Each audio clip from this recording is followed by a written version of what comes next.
ഉയർന്ന് പറന്ന് പറക്കുക. ഇത് ഹജ്ജിലെ പരീക്ഷണമായിരുന്നു.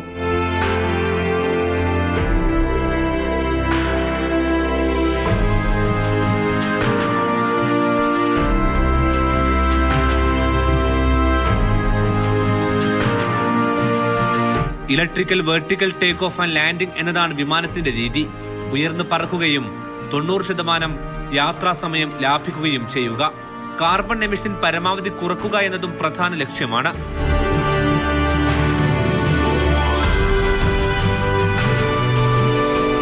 (2026) അവസാനത്തോടെ ആദ്യ ബാച്ച് ജെറ്റുകൾ ഇതിൽ സൗദിയിലേക്ക് എത്തും. ബാറ്ററിയിലാണ് പ്രവർത്തനം.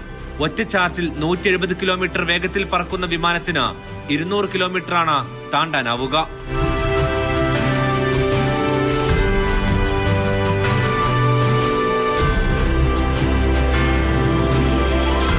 ജിദ്ദ വിമാനത്താവളത്തിൽ നിന്ന് മക്ക ഹറമിലേക്ക് സർവീസ് ഉണ്ടാകും.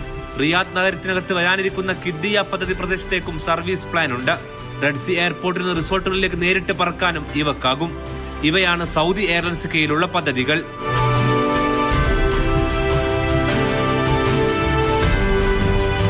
സൗദിയക്കായി ലിലിയമാണ് കഴിഞ്ഞ വർഷം ഈ പരീക്ഷണം വിജയകരമായി നടത്തിയത്.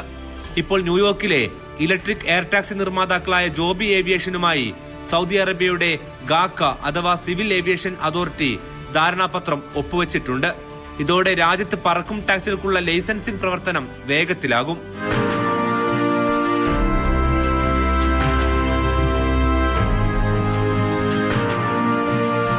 US, UK, ജപ്പാൻ, ദക്ഷിണ കൊറിയ, UAE എന്നിവയ്ക്ക് പിന്നാലെ ജോബിയുടെ എയർ ടാക്സി സേവനങ്ങൾ ആരംഭിക്കുന്ന പ്രധാന വിപണിയായി സൗദി അറേബ്യയും ഇതോടെ മാറും. ഈ എയർ ടാക്സികൾ പല വലിപ്പത്തിലുണ്ട്. പൈലറ്റിന് മുമ്പിലുള്ളത് ഫ്ലൈറ്റിന് സമാനമായ സംവിധാനങ്ങളാണ്. ഒരു ചെറിയ സ്പേസിനകത്ത് അവ ഒതുങ്ങി നിൽക്കുന്നു. ചെറിയ ദൂരമാണ് സഞ്ചരിക്കാനുള്ളത് എങ്കിലും വൻ തുക ഇതിനായി ഓരോരുത്തരും ചിലവഴിക്കേണ്ടി വരും. പക്ഷെ വിദൂരമില്ലാത്ത ഭാവിയിൽ സൗദിയിൽ ഇടത്തരം ശമ്പളക്കാർക്ക് വരെ ഉപയോഗിക്കാൻ കഴിയും വിധം ഇവയുടെ എണ്ണം വർദ്ധിക്കും.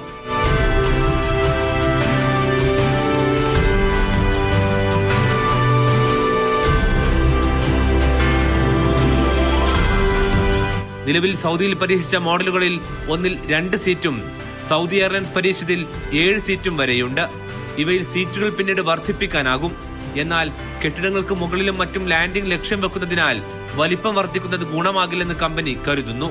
കാർഗോ മേഖലയിലേക്കും ഇവയുടെ ഗുണം ലഭിക്കും.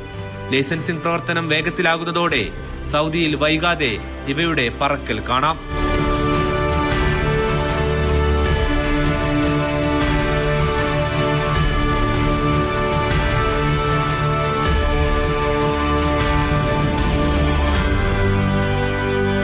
Media 1 Riyadh.